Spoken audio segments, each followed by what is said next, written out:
आइए आज हम पढ़ते हैं क्लास 11 का एक नया topic, production possibility frontier. Last video में हमने आपको बताया था क्लास 11 के कि what are the problems of economy की प्रॉब्लम्स क्या होती हैं। उसके बाद हमने आज जो आपको एक और डिस्क्रिप्शन दिया था, इसमें हमने आपको बताया था माइक्रो और मैक्रो में डिफरेंसेस क्या हैं। अच्छा, ये सारे टॉपिक्स तो ठीक थे, लेकिन आज का टॉपिक बहुत ही इंटरेस्टिंग टॉपिक है, क्योंकि पीपीएफ ही एक ऐसा सबसे पहला टॉपिक क्लास 11 का आता है जिस टॉपिक से तुम डायग्राम्स को बनाना सीखते हो, जिस टॉपिक से तुम टेबल को बनाना सीखते हो, और जिस टॉपिक से तुम ये पढ़ते हो कि एजम्पशंस क्या होते हैं, कि what do you mean by assumptions. तो ये सारी चीजें आज आप पीपीएफ में पढ़ोगे। ये जो आपकी पर्टिकुलर वीडियो, ये video specially for the PPF है कि जिसको भी पीपीएफ से रिलेटेड कोई भी डाउट हो, कोई भी डाउट का मतलब whether it is related to table, whether it is related to assumptions, whether it is related to right word shift in PPF, whether it is related to rotation in PPF, और चाहे वो PPF की अगर हम बात करें कि production possibility frontier को ट्रांसफॉर्मेशन कर्व क्यों बोला जाता है, ये सब कुछ आज आप इस वीडियो में देखोगे।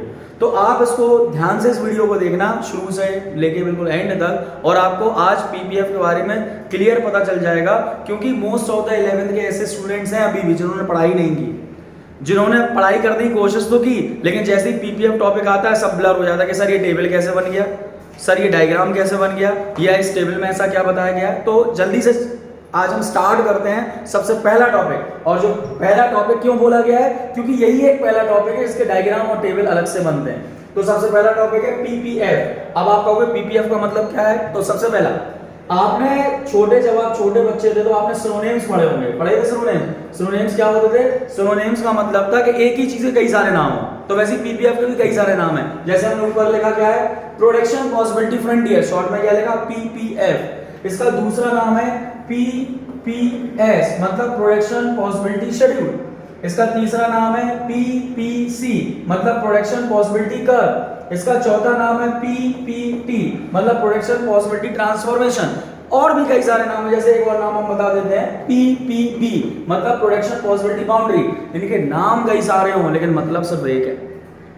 अब क्वेश्चन में आपके जो मेंटोर हैं, आपके जो एजुकेटर हैं, आपके जो टीचर हैं, वो क्वेश्चन इस तरीके से दे सकते हैं, what do you mean by PPB. अब तुम कहो सर ये क्या हो गया, पीपीबी क्या होता है, हमने तो पीपीएफ पढ़ा, हमने तो पीपीएस पढ़ा। तो सबका मतलब एक है, बस नाम अलग है। तो आइए हम जल्दी से देखते हैं पीपीबी का मतलब क्या होता है, या पीपीएफ का मतलब क्या होता है, प्रोडक्शन पॉसिबिलिटी फ्रंटियर। इसका मतलब क्या होता है, it refers to graphical representation. तुमने अभी तक की चैप्टर फर्स्ट की इकोनॉमिक्स पढ़ ली होगी, किसी में ये लाइन नहीं आई होगी, ग्राफिकल रिप्रेजेंटेशन। ये पहली बार लाइन आई, ये पहली बार लाइन आई ना, ग्राफिकल रिप्रेजेंटेशन। मतलब इससे हमें इतना समझ में आ गया कि पीपीएफ में क्या बनेगा, पीपीएफ में ग्राफ बनेगा। पीपीएफ में क्या बनेगा, पीपीएफ में ग्राफ बनेगा। और पॉसिबल कॉम्बिनेशन, कितने गुड्स का ग्राफ बनेगा, 2 गुड्स का।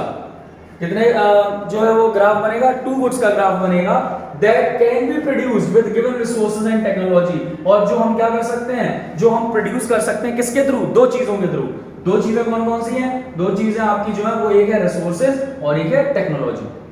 ध्यान समझना, पीपीएफ का मतलब होता है, PPF refers to graphical representation, जिसमें ग्राफ बनता है, और पॉसिबल कॉम्बिनेशन कितने goods, 2 goods, which can be possibly drawn, जो हम पॉसिबली ड्रॉ कर सकते हैं विद द हेल्प ऑफ क्या, रिसोर्सेज एंड टेक्नोलॉजी। टेक्नोलॉजी और रिसोर्सेज के थ्रू हम इसको बना सकते हैं। तो ये पीपीएफ की डेफिनेशन है, ये पीपीएफ की क्या है, डेफिनेशन है। तो डेफिनेशन को, और हमने आपको बताया भी था कि यार सबसे अच्छा काम है आप बुक्स को अलग रख देना, आप जो है हर चीज को, नोट्स को अलग रख देना। जो हम पढ़ा रहे हैं उसी को तुम बस नोटबुक में उतारते जाओ, उसी को तुम बस नोटबुक में लिखते जाओ, तुम्हें नोट्स की जरूरत पड़ेगी ही नहीं। At the end of the session, मतलब जब तुम 11th खत्म करने वाले होगे, उस टाइम पर ये बहुत इंपॉर्टेंट रोल प्ले करेंगे, ये वीडियोस भी, ये लेक्चर्स भी, और ये रिटन नोट्स भी। ठीक है, तो उसके बाद जो है हम बात करते हैं सबसे दूसरी जो है वो बात आती है, पीपीएफ के बारे में बता दिया। दूसरा आता है एजम्पशंस। अब सुनो एजम्पशंस क्या होते हैं। एजम्पशंस को ध्यान से सुनना, क्योंकि अभी तुम जब चैप्टर 2 पढ़ोगे कंज्यूमर्स इक्विलिब्रियम, उसमें भी एजम्पशंस आएंगे। चैप्टर 3 तुम पढ़ोगे लॉ ऑफ डिमांड, उसमें भी एजम्पशंस आएंगे। तुम चैप्टर 5 पढ़ोगे प्रोडक्शन फंक्शन, उसमें भी एजम्पशंस आएंगे। तो एजम्पशंस जब सब जगह आ रहे हैं, तो एजम्पशंस का मतलब होता क्या है, तो सुनो। एजम्पशंस का मतलब क्या होता है, एजम्पशंस की अगर हम बात करें तो एजम्पशंस का मतलब होता है, एजम्पशंस आर दो सर्टेन कंडीशन। एजम्पशंस हमारी वो सर्टेन कंडीशंस होती हैं under which a particular law is followed. Assumptions वो सर्टेन कंडीशंस होती हैं जहां पर एक पर्टिकुलर लॉ क्या होता है, फॉलोड होता है। जैसे हम किसके assumptions की बात कर रहे हैं? हम बात कर रहे हैं पीपीएफ के assumptions की। मतलब पीपीएफ जब हमारा फॉलो होगा जब हम ये assumptions को पढ़ लेंगे। अच्छा एक चीज और है, बहुत से बच्चों ने जो हमसे ये कहा कि सर वीडियोस बहुत लॉन्ग होते हैं, मन नहीं लगता। तो यार देखो, मन के लिए कोई डांस तो हम दिखा नहीं रहे, कोई गाना तो हम सुना नहीं रहे, तुम्हारे जो है वो एजुकेशन से रिलेटेड चीजें बता रहे हैं। और चीजें जब ही तुम अच्छे से पढ़ सकते हो जब क्या होगा, जब तुमने उनको बहुत डीपली पढ़ा होगा। और एक बार अगर तुम चीजों को डीपली पढ़ लोगे ना तो तुम, आई डेफिनेटली गारंटी हूं कि तुम्हें फिर दोबारा से चीजों को रटने की जरूरत नहीं पड़ेगी, क्योंकि तुमने उनको समझा है। तो हम तुम्हें वो पॉसिबल सारे एस्पेक्ट्स और सारे एग्जांपल्स बताते हैं जिससे तुम्हें एक एग्जांपल से ना आए तो दो से आए, दो से ना आए तो तीसरे से आए, लेकिन आए कैसे भी आए। तो इसलिए जो है हम एजम्पशंस की बात करें तो एजम्पशंस ही हैं। अब एजम्पशंस में सबसे पहले एजम्पशन देखते हैं, the amount of resources in economy is fixed. मतलब अमाउंट कैसा है? फिक्स है। But these resources can be transferred from one use to another. हमारी इकोनॉमी में अमाउंट कैसा है? फिक्स है। जैसे हमारे पास 100 रुपए हैं, सपोज करो हमारे पास कितने रुपए हैं? हमारे पास 100 रुपए हैं। अब इन्हीं 100 रुपए में हमें दो गुड़ खरीदना है, एक ए गुड़ खरीदना है और एक बी गुड़ खरीदना है। तो हमारे लिए जो ज्यादा इंपॉर्टेंट होगा वही तो खरीदेंगे। अगर हमारे लिए ए ज्यादा इंपॉर्टेंट होगा तो हम ए खरीदेंगे, या हमारे लिए बी ज्यादा इंपॉर्टेंट होगा तो हम बी खरीदेंगे। और अच्छे से बताएं, if you are a financial minister, आप एक कंट्री के फाइनेंशियल मिनिस्टर हो, तुम्हारे पास लिमिटेड रिसोर्सेज है। हम जल्दी जल्दी इसलिए बोल रहे हैं कि टॉपिक पीपीएफ लेंदी है थोड़ा, तो उसको अगर समझ में ना आए तो दोबारा से रिवाइंड करके देख लेना। तो जैसे तुम्हारे जो है फाइनेंस मिनिस्टर हैं, अगर उनके पास लिमिटेड रिसोर्सेज, उन्हें लगता है कि हमारी इकोनॉमी में गरीबी बढ़ती जा रही है, बढ़ती जा रही है, बढ़ती जा रही है, तो वो क्या करेंगे? क्या वो वॉर गुड्स बनाएंगे? नहीं, वो बनाएंगे नेसेसिटी गुड्स। कौन से गुड्स बनाएंगे? नेसेसिटी गुड्स बनाएंगे। भले ही उन नेसेसिटी गुड्स में रिसोर्सेज का यूज ज्यादा हो, लेकिन जरूरत किसकी ज्यादा है? नेसेसिटी गुड की ज्यादा है। तो वैसे ही है कि resources can be transfer from one use to another. जिस भी रिसोर्सेज की या जो भी गुड्स की जरूरत होती है उधर पे हम क्या करते हैं? अपने गुड्स को ट्रांसफर कर देते हैं। उसके बाद नेक्स्ट आता है, with the help of the given resource only two goods can be produce. और ये चीज हम पहले ही बता चुके हैं। कितने गुड्स बनेंगे? Two goods. सिर्फ दो ही गुड्स बनेंगे। कितने गुड्स बनेंगे? दो ही गुड्स हम पीपीएफ के थ्रू बना सकते हैं। The resources are fully and efficiently utilised. जब तुम पीपीएफ का डायग्राम बनाओगे, किसका डायग्राम बनाओगे? पीपीएफ का। जब तुम पीपीएफ का डायग्राम बनाओगे तो सिर्फ दो ही गुड्स बनेंगे, याद रखना। कितने गुड्स बनेंगे? दो ही गुड्स बनेंगे। अब क्वेश्चन है सर दो ही गुड्स क्यों बनेंगे? क्योंकि यार तुमने क्लास 10th में जब मीन मोड मीडियन के टाइम पर तुमने डायग्राम्स बनाए थे तो क्या होता था? डायग्राम ऐसे ही तो बनता था, ये हो गया एक्स एक्सेस, ये हो गया वाई एक्सेस, तो दो ही गुड्स तो लेके चलते हो। तो इसलिए पीपीएफ में कम से कम हम दो गुड्स को लेके चलते हैं। तो दो गुड्स के बाद हम बात करते हैं, resources are not equally efficient in production of all the goods. अच्छा ये पॉइंट थोड़ा देखना, ये पॉइंट क्या होता है? ये पॉइंट कंफ्यूज करता है, ये ध्यान से देखना। ये पॉइंट हमारा कंफ्यूज करता है कि resources are not equally efficient. Resources equally efficient नहीं होते हैं in production of all products. So when resources are transferred from one production of good to another the productivity decrease. आप कहोगे इतनी लंबी लाइन शॉर्ट में कैसे समझे? तो सुनो, तुम एक लेबर हो और तुम इस पेन को बनाने में अच्छे हो, लेकिन मजबूरी के कारण तुमसे हम मोबाइल बनवा रहे हैं, तो क्या होगा? क्या तुम मोबाइल उतने अच्छे से बना पाओगे? नहीं बना पाओगे, क्योंकि लेबर तुम ही हो, कोई और है नहीं। तो क्या होता है? वैसे ही जब एक रिसोर्स को या एक रिसोर्सेज के गुड को हम दूसरे रिसोर्सेज गुड में ट्रांसफॉर्म करते हैं या ट्रांसफॉर्म करते हैं तो क्या होता है? प्रोडक्टिविटी डिक्रीज, प्रोडक्टिविटी कम हो जाती है। हम इकोनॉमिक्स पढ़ाते हैं, हमसे कोई कहते हैं अकाउंट्स पढ़ा दो, हम कहते हैं आती नहीं है। तुम कहो नहीं पढ़ा दो, अब कोई है नहीं है, जैसे बने वैसे पढ़ा दो। तो क्या हम इतनी अच्छी पढ़ा पाएंगे? नहीं पढ़ा पाएंगे ना। वैसे ही रिसोर्सेज की बात होता है कि रिसोर्सेज को हम ट्रांसफर तो कर सकते हैं एक रिसोर्स से दूसरे रिसोर्स में, लेकिन उनकी प्रोडक्टिविटी क्या हो जाती है? डिक्रीज हो जाती है। फिर next point, the level of technology is assumed to be constant. लेकिन पूरे पीपीएफ के अंदर क्या होगा? पूरे पीपीएफ के अंदर जो है लेवल ऑफ टेक्नोलॉजी कैसी रहेगी? कांस्टेंट रहेगी। असम्पशन है। हम जल्दी से इसको स्लाइड को टर्न करते हैं, क्योंकि ये आप लिख लेना, उसको पॉज कर करके लिख लेना। उसके बाद बात करते हैं नेक्स्ट। अब बात आती है पीपीएस के टेबल की। ये भैया सबसे बड़ा एक रीजन है कि पीपीएस टेबल कैसे बनेगी।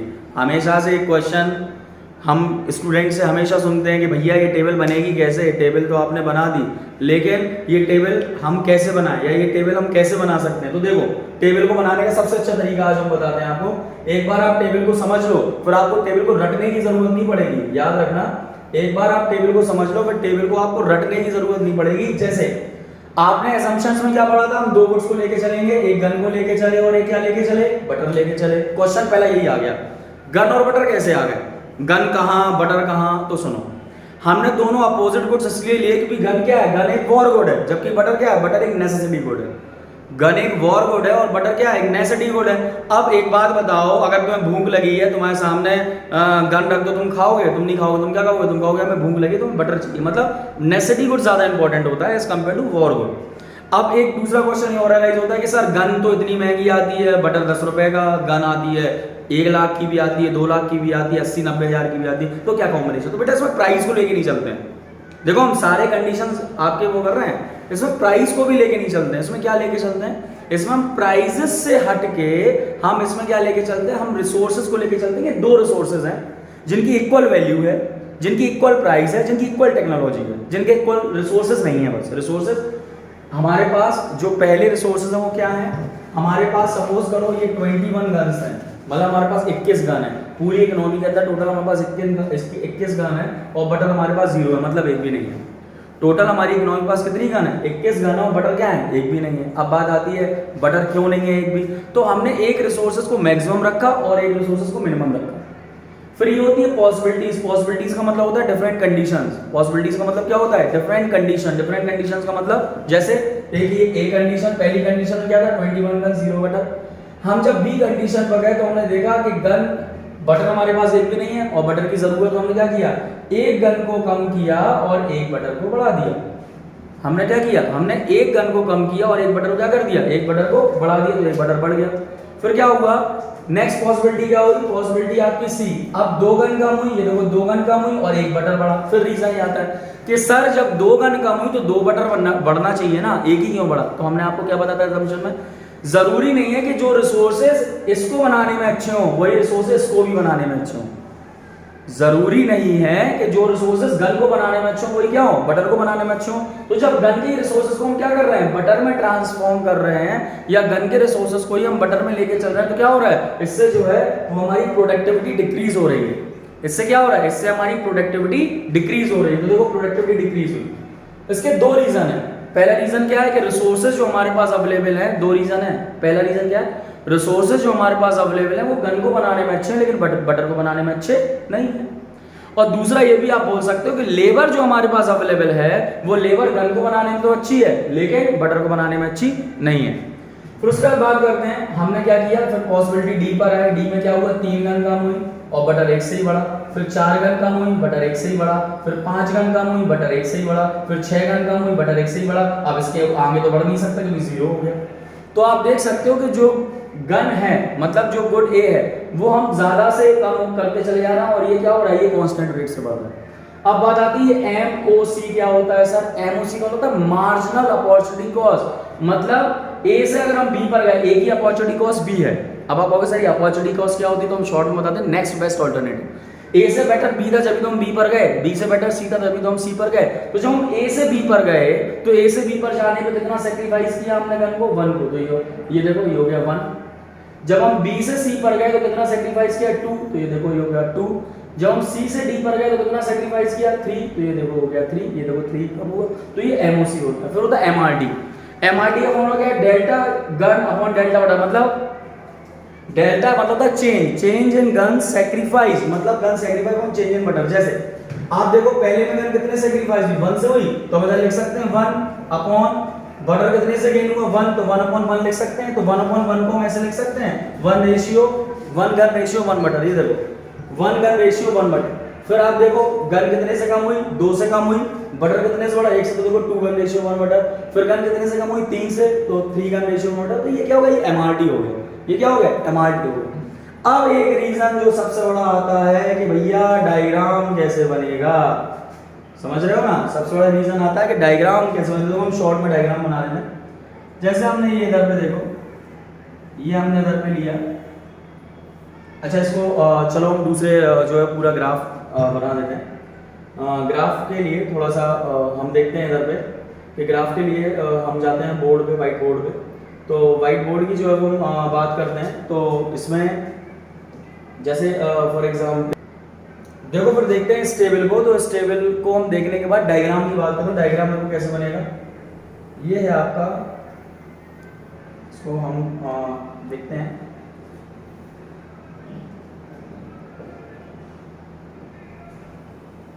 ये है आपका, आज हम डायग्राम का बेसिक्स बता रहे हैं, एक्स एक्सेस और ये वाई एक्सेस।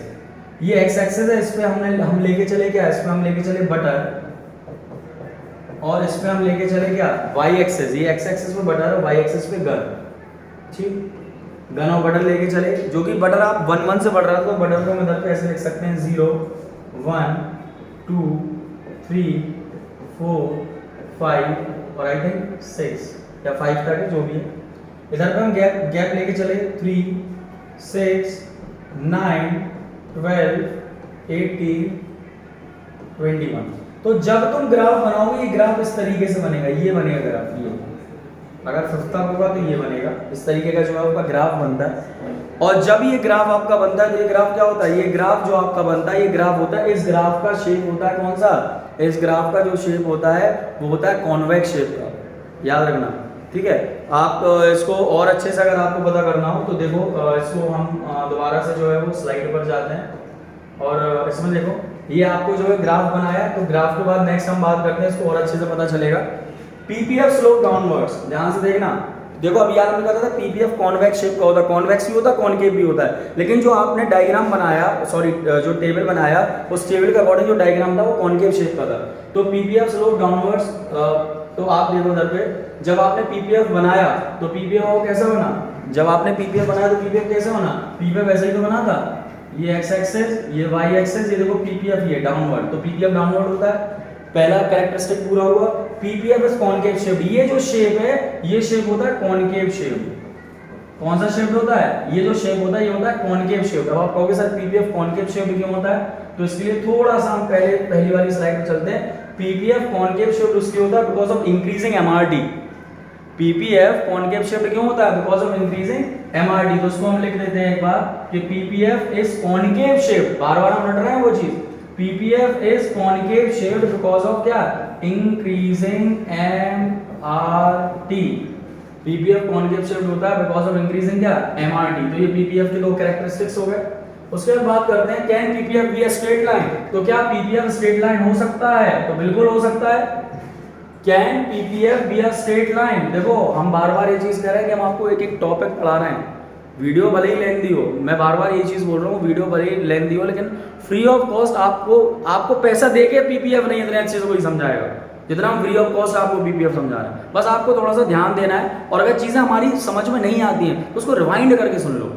तो जैसे हम बात कर रहे हैं कि PPF straight line, PPF can be a straight line, तो पीपीएफ स्ट्रेट लाइन होता है, पीपीएफ ऐसा भी बनता है, ये बना पीपीएफ ऐसा भी बनता है, ये ए गुड ये बी गुड। कब बनता है पीपीएफ ऐसा, पीपीएफ ऐसा जब बनता है व्हेन एमआरटी इज क्या, व्हेन एमआरटी इज कांस्टेंट। अब आपको एमआरटी कांस्टेंट मतलब ये कि अगर एक गन कम हुई तो एक बटर बढ़ा, अगर दो गन कम हुई तो दो ही बटर बढ़े, अगर दो गन कम हुई तो दो ही बटर बढ़े, और अगर तीन गन कम हुई तो तीन ही बटर बढ़े। तो ये होता है जब ऐसी कंडीशन होती है तो पीपीएफ क्या होता है, पीपीएफ जो है आपका स्ट्रेट लाइन होता है, ठीक है। उसके बाद can PPF be a convex to the origin, तो क्या पीपीएफ इस तरीके का हो सकता है, ध्यान से देखना, क्या पीपीएफ अभी तक पढ़ा था कॉनकेव, अब तुम क्या पढ़ोगे, अब तुम पढ़ोगे कॉन्वेक्स, तो क्या पीपीएफ कॉन्वेक्स हो सकता है, तो बिल्कुल हो सकता है।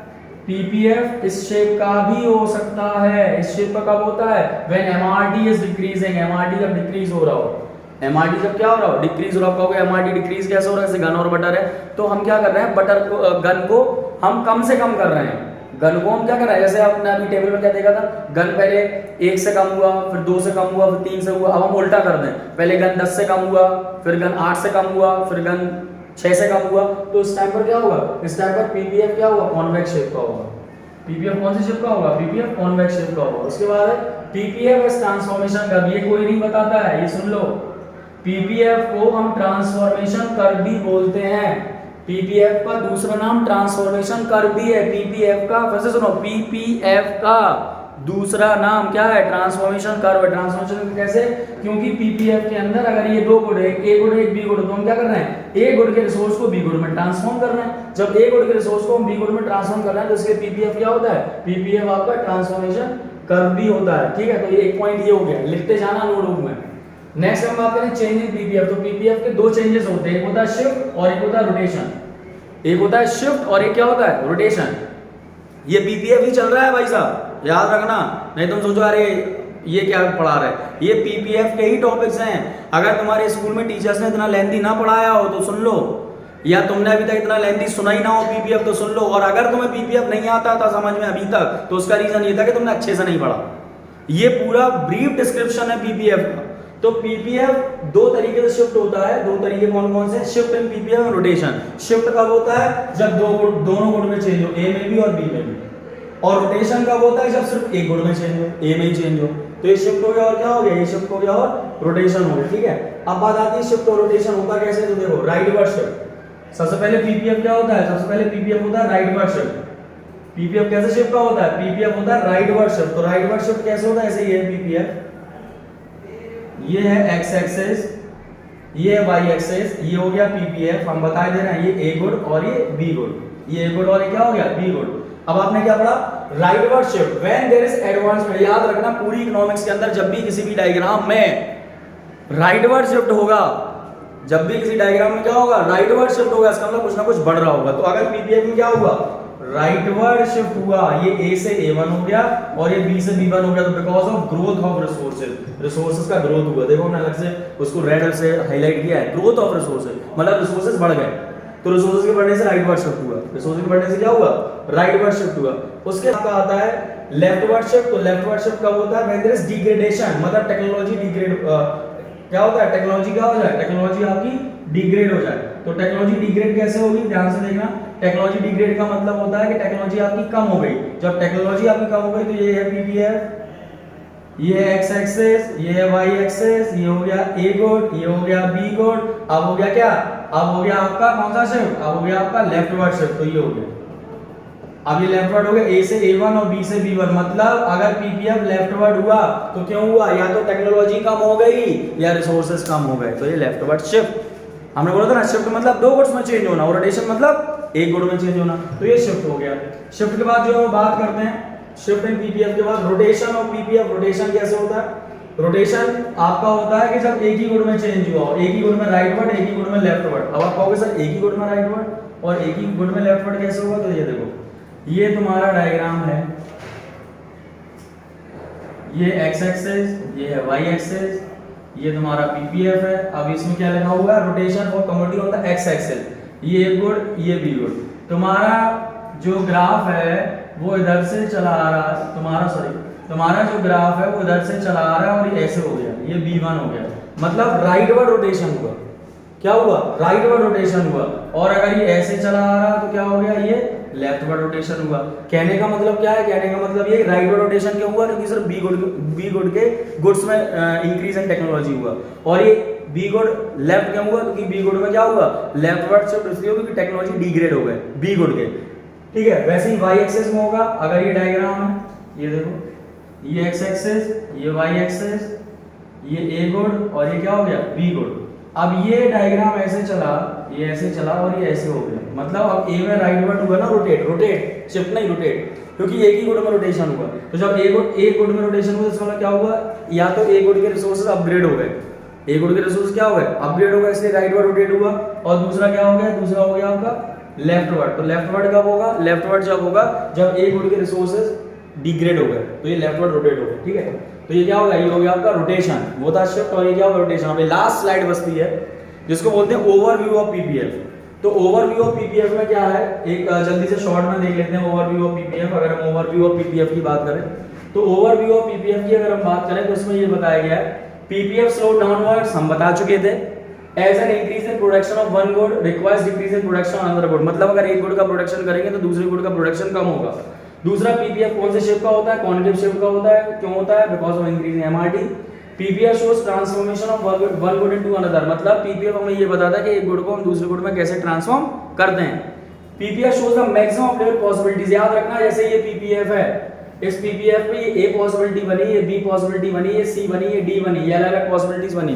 तो इसका मतलब होता है कि रिसोर्सेज का तुमने बेस्ट वे में यूज किया। और जब एक इकोनॉमी रिसोर्सेज का बेस्ट वे में यूज करेगी तो इकोनॉमी तुम्हारी पीपीएफ पे वर्क करेगी। ये जो लाइन है रिपीट नहीं करेंगे, इसको सुन लेना। ठीक है, फिर है if the economy operate on PPF. ये देखो यही पॉइंट है, अगर इकोनॉमी पीपीएफ पे ऑपरेट करती है तो वो इकोनॉमी क्या कर रही है? अपने रिसोर्सेज का बहुत ही अच्छी तरीके से यूज कर रही है।